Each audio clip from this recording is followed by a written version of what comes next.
Thank you. Bwana Yesu asifiwe. Nashukuru Mungu asubuhi ya leo kwa ajili ya neema yake na rehema zake kutusaidia kuona siku ya leo. Niko na jambo la kumshukuru Bwana. Kwa hivyo karibuni sana walio katika nyumba ya Bwana na wanayetusikia katika mitandao ya kijamii. Mungu wa amani wabariki. Mungu wa amani awatende mema. Leo dhimu yetu tunaenda kuongea kuhusu mtu mdogo Mungu atamfanya kuwa mtu mkubwa ama maelfu kwa ajili ya utukufu wa jina lake. Bwana Yesu asifiwe.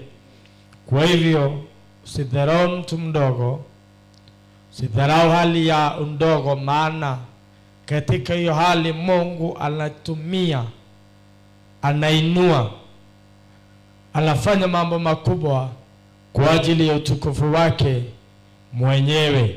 Kwa hivyo sasa tuombe kwa sababu ya neno, na Mungu wa amani atawabariki. Baba, tunakushukuru kwa ajili ya neno lako. Tunapoenda kulisikia asubuhi ya leo, ukanena kila mmoja wetu kwa ajili ya utukufu wa jina lako, nasi tutakushukuru na kulitukuza jina lako. Mimi ndiyo Baba yetu, umetenda mema, pewe sifa na utukufu. Roho wako wa nguvu, Roho wako wa uwezo akatawale, naso sifa na utukufu zitakurudia, na ni kupitia jina la Yesu tunaomba kushukuru na hata kuamini. Amen. Katika kitabu cha Isaia 60 kuanzia mstari wake wa 22. Isaia 60 verse 22. Mdogo atakuwa elfu na mnyonge atakuwa taifa hodari. Mimi Bwana nitayahimiza hayo wakati wake. Amen. Ndio pole pole. Mdogo atakuwa elfu. Maandiko yanasema, Bwana akasema mdogo atakuwa elfu. Bwana Yesu asifiwe. Yaani yule unayeona akiwa mdogo, akiwa na Mungu, akiwa ameweka tumaini kwa Bwana, atamfanya kuwa elfu. Na mnyonge atakuwa taifa hodari. Na mnyonge atakuwa taifa hodari. Mnyonge atakuwa taifa hodari.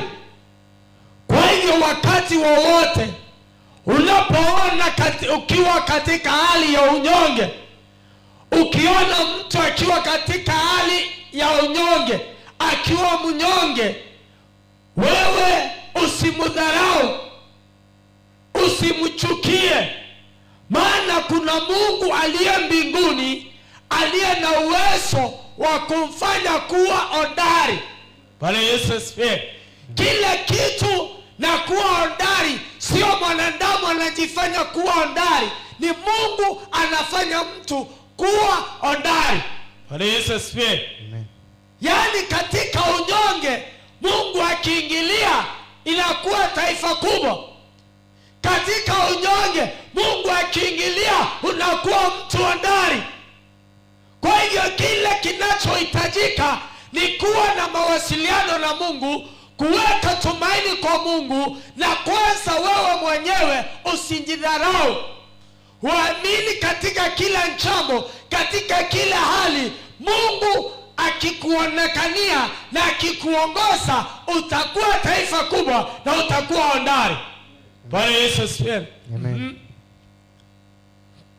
Mimi Bwana nitayahimiza hayo wakati wake. Na mimi Bwana nitayahimiza hayo kwa wakati wake. Bwana Yesu asifiwe. Kwa hivyo ni lazima ukiwa katika hali yoyote ile ungojee Bwana pasipo kuchoka. Wakati wake naye atayahimiza na atayafanya. Bwana Yesu asifiwe. Usiharakishe, usibabaike, usikate tumaini. Mungu katika unyonge wake, wakati wake ukifika, atakufanya kuwa taifa kubwa, atakufanya kuwa mtu hodari kwa wakati wake. Amen. Bwana Yesu asifiwe. Amen. Wakati wa Mungu ukifika, yale amekusudia kufanya kufanya hayawezi yakazuiliwa na mwanadamu. Yale Mungu amekusudia kufanya atayafanya kwa wakati wake. Bwana Yesu asifiwe. Aliye mnyonge, aliye mdogo atakuwa 1000.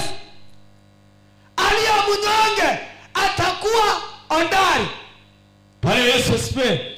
Kwa hivyo kile tunachokihitaji ni kungojea Bwana wakati wake aonekane, wakati wake ajidhihirishe, wakati wake akupiganie, wakati wake akufanye kuwa hodari. Bwana Yesu asifiwe. Maana wakati wa Mungu ukifika,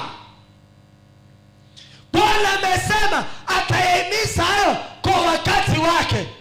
Kwa hivyo kuna wakati wa Mungu wa kufanya kila jambo. Kuna wakati wa Mungu wa kujidhihirisha katika maisha yako. Kuna wakati wa Mungu wa kujidhihirisha kwa biashara yako.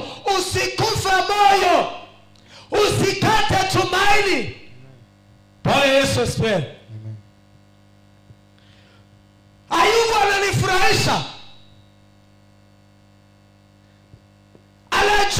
Anasema ninajua mteteaji wangu yuko hai, na hatimaye siku moja atasimama juu ya nchi. Bwana Yesu asifiwe. Akajua katika hali yoyote ile Mungu ako na atasimama. Bwana Yesu asifiwe. Kwa hivyo lazima ujue kuna Mungu mbinguni, na wakati wake ukifika atajidhihirisha na ataonekana. Kile unachopitia kisikubabaishe. Kile unachopitia kisikuvunje moyo. Kile unachopitia kisikufanya uondoke karibu na Mungu. Mngojee Mungu, wakati wake ataonekana na atajidhihirisha. Bwana Yesu asifiwe. Anasema nitayahimiza hayo kwa wakati wake. Kumaanisha nini? Kuna wakati wa Mungu. Ama Bwana Yesu asifiwe. Anasema atayafanya kwa wakati wake. Bwana Yesu asifiwe. Kwa hivyo katika maisha tungojea wakati wa Mungu wa kuinua huduma. Tungojea wakati wa Mungu wa kuonekana kwa familia. Tungojea wakati wa Mungu katika biashara. Usikimbie kuchukua usikimbie kwenda kwa wachawi kwa sababu ya biashara. Usikimbie kwa wachawi kwa sababu ya familia. Hayo unayapitia ni ya muda. Kuna Mungu mbinguni. Bwana Yesu asifiwe. Katika Job 42 verse 2. Hebu soma sikia.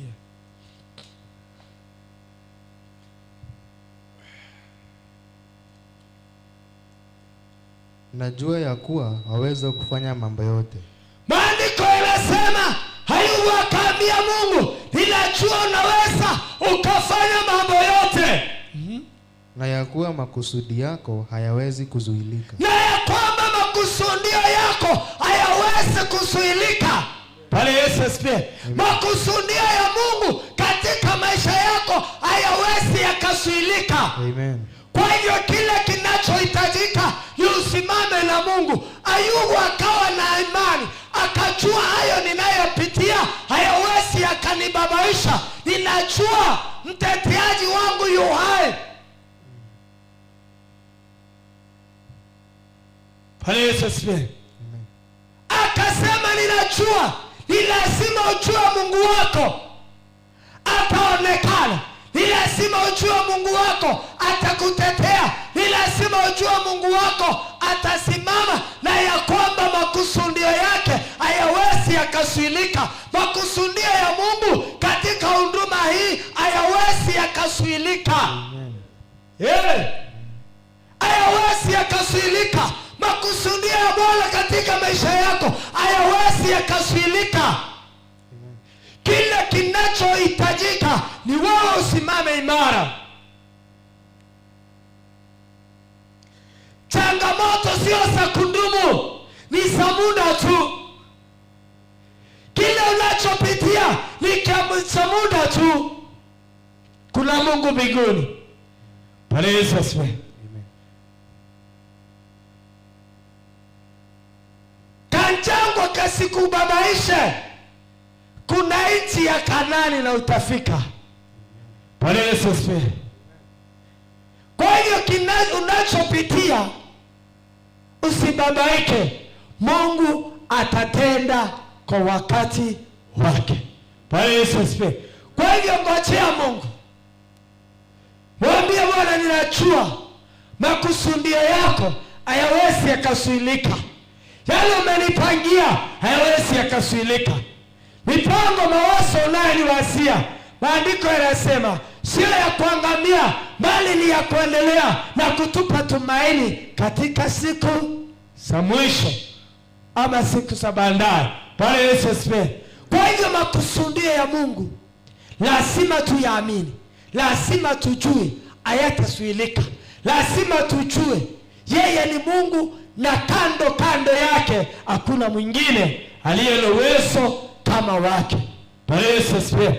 Kwa hivyo usidharau mwanzo mdogo, usidharau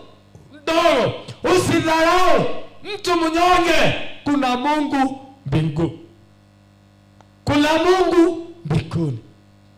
Bwana Yesu asifiwe. Amen. Hebu soma katika Mathayo 13:31 na 32.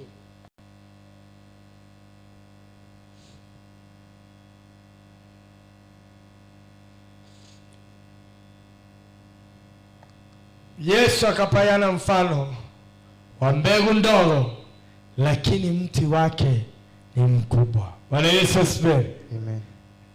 Akawatolea mfano mwingine akisema, ufalme wa mbinguni umefanana na punje ya haradali. Ufalme wa Mungu umefanana na punje ya haradali. Aliyoitoa mtu akaipanda katika shamba lake. Mtu akachukua hiyo mbegu ndogo ya pembe ya mbegu ya haradali akaipanda katika shamba yake. Nayo ni ndogo kuliko mbegu zote. Nayo ni ndogo. Bwana Yesu asifiwe. Mbegu ni ndogo kuliko mbegu zote. Bwana Yesu asifiwe. Kwa hivyo mbegu ndogo ni kumaanisha inaweza ikatoa kitu kikubwa. Bwana Yesu asifiwe. Mbegu ndogo, maisha anayoyaona ni madogo, yanaweza yakafanya mambo makubwa. Kitu ni kidogo, lakini kile kitazaa kinaweza kusangaza watu duniani. Familia inayoonekana ni ndogo inaweza ikatoa mtu mkubwa katika dunia yote, hata wanashindwa ametoka wapi. Bwana Yesu asifiwe. Mbegu ni kidogo, lakini kile itazaa usikidharau, maana inaweza kutoa kitu ambao hauwezi ukaamini. Bwana Yesu asifiwe. Familia unayoona ni ndogo usidharau. Inaweza kutoa mfalme, inaweza kutoa mtu mkubwa. Watu wote wanakuja hapa kupiga magoti wakisema tusaidiwe. Lakini mahali ametoka ni mahali panaonekana ni pandogo. Bwana Yesu asifiwe. Kwa hiyo Mungu Yesu akasema ufalme wa Mungu umefananishwa na mbegu ya haradali ambaye mtu alichukua akapanda. Inahitajika mtu apande imani kwa Mungu. Inahitajika mtu aweke tumaini kwa Mungu, ajue katika hii familia yetu ndogo kuna Mungu mbinguni na makusudio yake katika familia hii hayatasuilika. Naye Bwana atatenda kitu, kitazaliwa ambacho watu watakuja kusangaa. Lakini ikiisha kumea huwa kubwa kuliko mboga zote, ikawa mti, hata nyuni wa angani huja na kukaa katika matawi yake. Hiyo mbegu ndogo ikipandwa ikatoa mtu mkubwa kuliko miti yote, hata ndege wa angani wanakuja kusherekea na kukaa katika matawi yake. Bwana Yesu asifiwe. Ni mti kidogo, mbegu ilipandwa ndogo, lakini ilipozaa ikatoa mti mkubwa. Bwana Yesu asifiwe. Kitu kidogo kikiwa na Mungu kinaweza kikatoa kitu kikubwa. Hata watu wanakuja kuomba msaada na kukaa hapo, maana kilichozaliwa akifananishwi na mbegu iliyopandwa.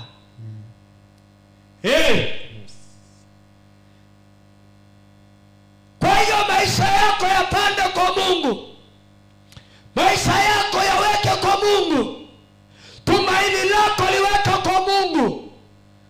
Hayalishi ni mbegu gani, hayalishi mmedunishwa na watu kiwango kigani, hayalishi hamujulikani hata kwa location yenu, lakini ukiwa na Mungu, ukiweka tumaini kwa Mungu, kila kitakachozaliwa kwa maisha yako watu watakuja kusangaa. Maana Mungu, kuna Mungu mbinguni na anayedhamini kitu kidogo, anayedhamini mwanzo mdogo, anayedhamini maisha ya mtu mnyonge, anayedhamini maisha ya mtu mdogo. Bwana Yesu asifiwe. Mungu anadhamini kile kinachoonekana ni kidogo. Maana maandiko yanasema anainua viumbe dhaifu kuviivisha vyenye nguvu. Bwana Yesu asifiwe. Wewe kuwa mmoja wale Mungu atainua ili kuwaivisha wenye nguvu. Bwana Yesu asifiwe. Watu wenye nguvu wana imani ya kwamba ni wao wa kutawala, lakini hawajui Mungu naye haendangi hivyo. Hawajui Mungu, yeye sio kama mwanadamu. Vile wanadamu wanaweza wakapanga, Mungu mipango yake ni tofauti. Bwana Yesu asifiwe. Kwa hiyo amini Bwana Yesu, weka tumaini kwa Mungu, maana anasema atayatenda hayo kwa wakati wake. Bwana Yesu asifiwe. Ayubu akajua wakati wa Mungu na akasema, ninajua makusudio ya Mungu hayawezi yakasuilika. Kwa hivyo piga magoti katika kila hali, kila jambo, ujua Mungu, ninajua uko hai na makusudio yako katika maisha yako hayatasuiliwa na wachawi, hayatasuiliwa na waganga, hayatasuiliwa na miungu ya sanamu, hayatasuiliwa na watu waovu. Katika jina la Yesu mwana wa Mungu alio hai, unakiri na unaamini, hautaenda kama vile walivyopanga, hautaenda kama vile walivyokusudia. Unasema mimi nitaishi sawa sawa na mapenzi ya Mungu, na makusudio ya Mungu hayatasuilika katika maisha yako. Hako wapi mtu atakayesimama katika madhabahu, atakayeingia katika nyumba ya Mungu aseme, ninajua Bwana mipango ulionipangia liwalo itatimia. Itatimia kwa watoto wangu, itatimia kwa biashara yangu, itatimia kwa yote ninayofanya katika jina la Yesu mwana wa Mungu aliyo hai. Unakuwa na imani ya kwamba yale Mungu amekupangia hayatasuilika. Hali ukiangalia hali itakuvunja moyo, ukiangalia mazingira vile yalivyo yatakuvunja moyo, lakini angalia mipango ya Mungu ni gani katika maisha yako. Usiangalie hapa, angalia mbele. Mungu akaona wale wa Israeli wameangalia jangwa sana, akawaambia pana, vunjeni kambi zenu na msonge mbele. Usikubali kutoseleka, usikubali kukaa starehe. Kwa hiyo hali ulio nayo, angalia mbele. Kuna Mungu mbinguni ambaye amekupangia mipango mema, mipango ya ajabu ambaye haitasuiliwa na itafika kwa wakati wake.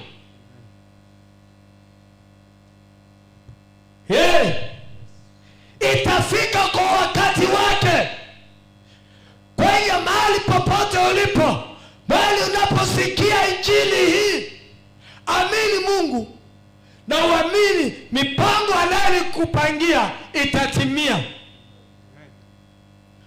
Bwana Yesu asifiwe. Naye utaona akitenda mema, utaona akitenda mambo makubwa kwa ajili ya utukufu wa jina lake. Kwa hiyo mipango naye haiwezi ikafaulu katika maisha yako kama huyampokea Kristo katika maisha yako. Bwana Yesu asifiwe.